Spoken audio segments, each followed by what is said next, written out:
भक्तगणों, आज आपको शिवपुराण में सदाचा शौचाचा स्नान भस्म धारण संध्या वंदना पर्वन जप गायत्री जप दान न्यायतत् धनोपार्जन तथा अग्निहोत्र आदि की विधि एवं महिमा का वर्णन का शेष कथा कहूँगा। आप इसको ध्यानपूर्वक सुने और इस चैनल को लाइक सब्सक्राइब जरूर करें। सुनिए। अर्थ सिद्धि के लिए ईश, गौरी, कार्तिकेय, विष्णु, ब्रह्मा, चंद्रमा और यम का तथा ऐसे ही अन्य देवताओं का भी शुद्ध जल से तर्पण करें। फिर तर्पण कर्म को ब्रह्मार्पण करके शुद्ध आचमन करें। तीर्थ के दक्षिण प्रस्थ मठ में, मंत्रालय में, देवालय में, घर में अथवा अन्य किसी नियत स्थान में आसन पर स्थिरतापूर्वक बैठकर विद्वान पुरुष अपनी बुद्धि को स्थिर करें और संपूर्ण देवताओं को नमस्कार करके पहले पर्वण का जप करने के पश्चात गायत्री मंत्र की आवृत्ति करें। पर्वण के अ, उ और म इन तीनों अक्षरों से जीव और ब्रह्मा की एकता का प्रतिपादन होता है। इस बात को जानकर पर्वण ओम का जप करना चाहिए। जब काल में यह भावना करनी चाहिए कि हम तीनों लोगों की सृष्टि करने वाले ब्रह्मा, पालन करने वाले विष्णु तथा संहार करने वाले रुद्र की, जो स्वयं प्रकाश चिन्मय है, उपासना करते हैं वह ब्रह्म स्वरूप ओंकार हमारे कर्मेंद्रियों और ज्ञानेंद्रियों की वृत्तियों को, मन की वृत्तियों को तथा बुद्धि वृत्तियों को सदा भोग और मोक्ष प्रदान करने वाले धर्म एवं ज्ञान की ओर प्रेरित करे। पर्वण के इस अर्थ का बुद्धि के द्वारा चिंतन करता हुआ जो इसका जप करता है वह निश्चय ही ब्रह्मा को प्राप्त कर लेता है अथवा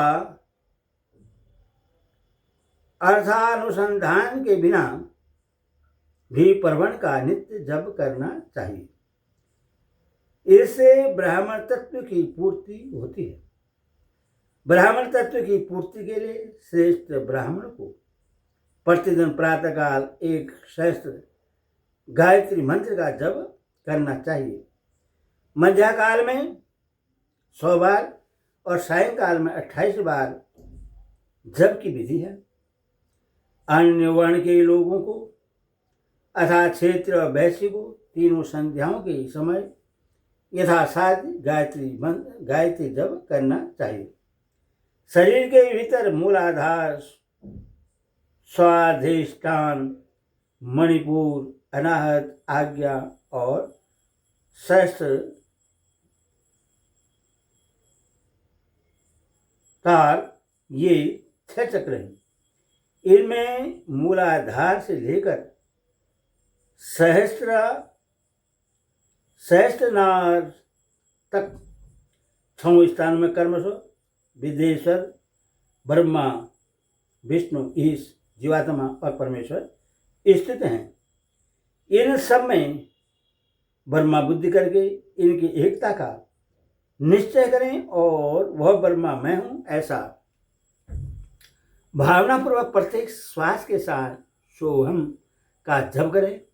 उन्हें विद्येश्वर आदि की ब्रह्मांड आदि में तथा इस शरीर से बाहर भी भावना करें। प्रकृति के विकारभूत महत्व से लेकर पंचभूत पर्यंत तत्वों से बना हुआ जो शरीर है, ऐसे सहस्त्रों शरीरों का एक एक अजनबा गायत्री के जप से एक एक के कर्म से अतिक्रमण करके जीव को धीरे धीरे परमात्मा से संयुक्त करें। यह जप का तत्व बतलाया गया है। 100 अथवा 28 मंत्रों के जप से उतने ही शरीरों का अतिक्रमण होता है। इस प्रकार जो मंत्रों का जप है, इसी को आदि कर्म से वास्तविक जप जानना चाहिए। सहस्त्र बार किया हुआ जब ब्रह्मलोक प्रदान करने वाला होता है, ऐसा जानना चाहिए।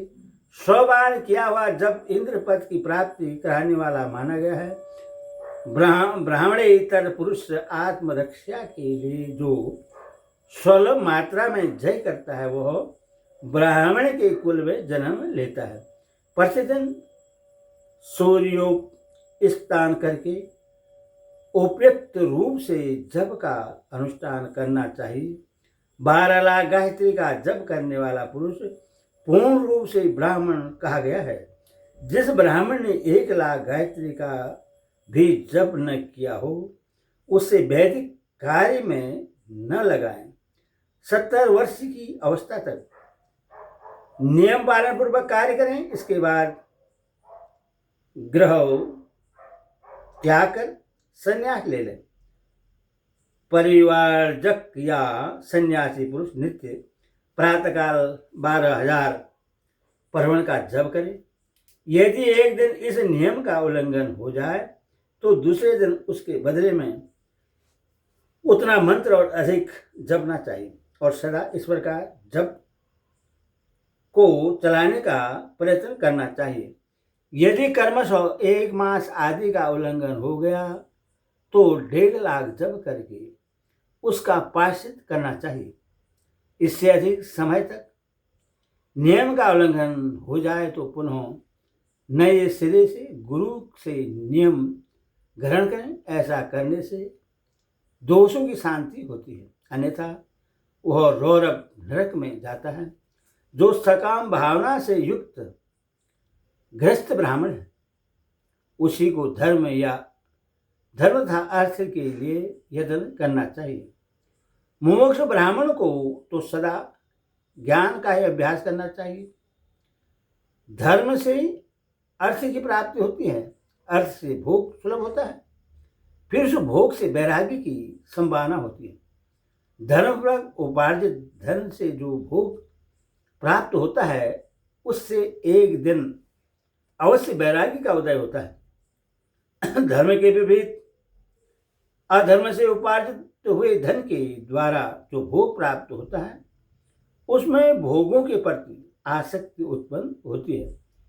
मनुष्य धर्म से धन पाता है, तपस्या से उसे दिव्य रूप की प्राप्ति होती है।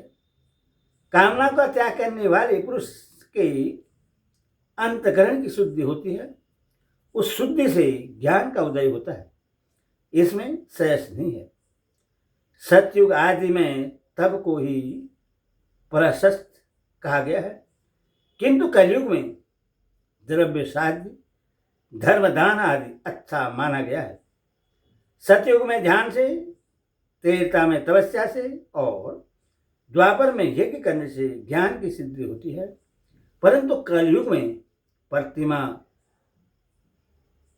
भगवत विग्रह की पूजा से ज्ञान लाभ होता है।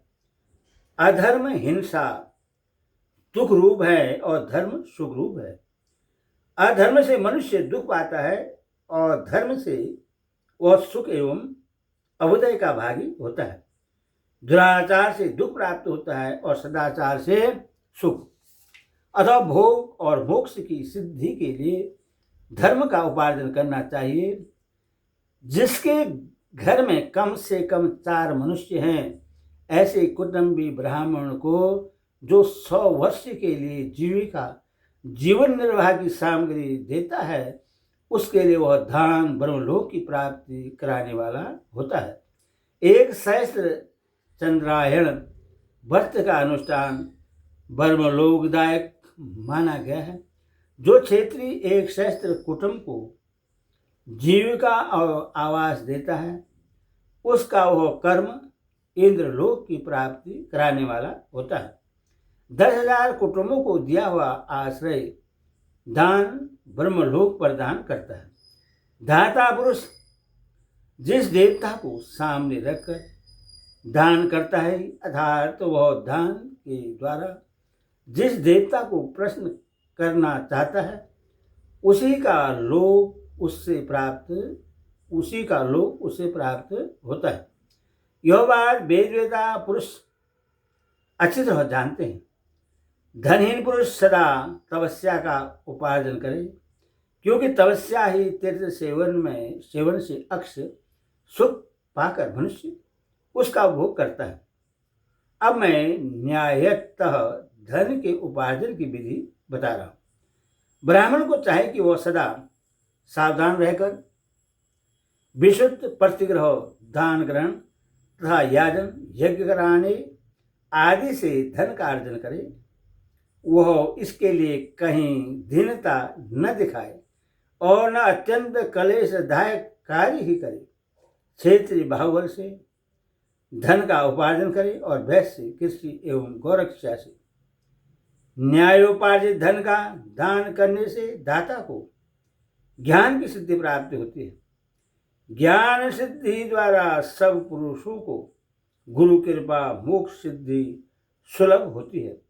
मोक्ष से ही स्वरूप की सिद्धि, ब्रह्म रूप की रूप से स्थिति प्राप्त होती है, जिससे युक्त पुरुष परमानंद का अनुभव करता है। गृहस्थ पुरुष को चाहिए कि वह धन, धनियादि सब वस्तु का दान करे। वह तृष्णा निवृत्ति के लिए जल तथा सुधा रूपी रोग की शांति के लिए सदा अन्न का दान करे। खेत, धान्य, कच्चा अन्न तथा भक्ष्य, भोज्य, लेह और चोष्य, ये 4 प्रकार के सिद्ध अन्न दान करने चाहिए। जिसकी अन्न को खाकर मनुष्य जब तक कथा श्रवण आदि सद धर्म का पालन करता है, उतने समय तक उसके लिए उसके किए हुए पुण्य फल का आधा भाग दाता को मिल जाता है। इसमें शेष नहीं है। दान देने वाला पुरुष दान में प्राप्त हुई वस्तु का दान तथा तपस्या करके अपने प्रतिग्रह जनित पाप की शुद्धि कर ले, अन्यथा उससे रौरव नरक में गिरना पड़ता है। अपने धन के 3 भाग करे। 1 भाग धर्म के लिए, दूसरा भाग वृद्धि के लिए, तीसरा भाग अपने उपभोग के लिए। नित्य, नैमित्तिक और काम्य, ये तीनों प्रकार के कर्म धर्मार्थ रखे हुए धन से करे। साधक को चाहे कि वह वृद्धि के लिए रखे हुए धन से ऐसा व्यापार करे जिससे उस धन की वृद्धि हो तथा उपभोग के लिए रक्षित धन से हितकारक, परिमित एवं पवित्र भोग भोगे। खेती से पैदा किए हुए अन्न का 10वां अंश दान कर दे। इससे पाप की शुद्धि होती है। शेष धन से धर्म, वृद्धि एवं उपभोग करे, अन्यथा वह रौरव नरक में पड़ता है अथवा उसकी बुद्धि पापपूर्ण हो जाती है या खेती ही चौपट हो जाती है। वृद्धि के लिए किए गए व्यापार में प्राप्त हुए धन का 6वां भाग दान करे। दान कर देने योग्य है। बुद्धिमान पुरुष अवश्य उसका दान कर दे। विद्वान पुरुष को चाहिए कि वह दूसरों के दोषों का बखान न करे। ब्राह्मणों दोषवश दूसरों के सुने या देखे हुए छिद्र को भी प्रकट न करे। विद्वान पुरुष ऐसी बात न कहें जो समस्त प्राणियों के हृदय में रोष पैदा करने वाली हो। ऐश्वर्य की सिद्धि के लिए दोनों संध्याओं के समय अग्निहोत्र कर्म अवश्य करें। जो दोनों समय अग्निहोत्र करने में असमर्थ हो, वह एक ही समय सूर्य और अग्नि को विधिपूर्वक दी हुई आहुति से संतुष्ट करें। चावल, धान्य, घी, फल, कंद और हवस इनके द्वारा विधिपूर्वक सदा लेपाक बनाएं तथा यथोचित रीति से सूर्य और अग्नि को अर्पित करें। यदि हवस्य का अभाव हो तो प्रधान होम मात्र करें। सदा सुरक्षित रखने वाली अग्नि को विद्वान पुरुष अजस्त्र की संख्या देते हैं अथवा सायंकाल में जब मात्र या सूर्य की वंदना मात्र कर लें।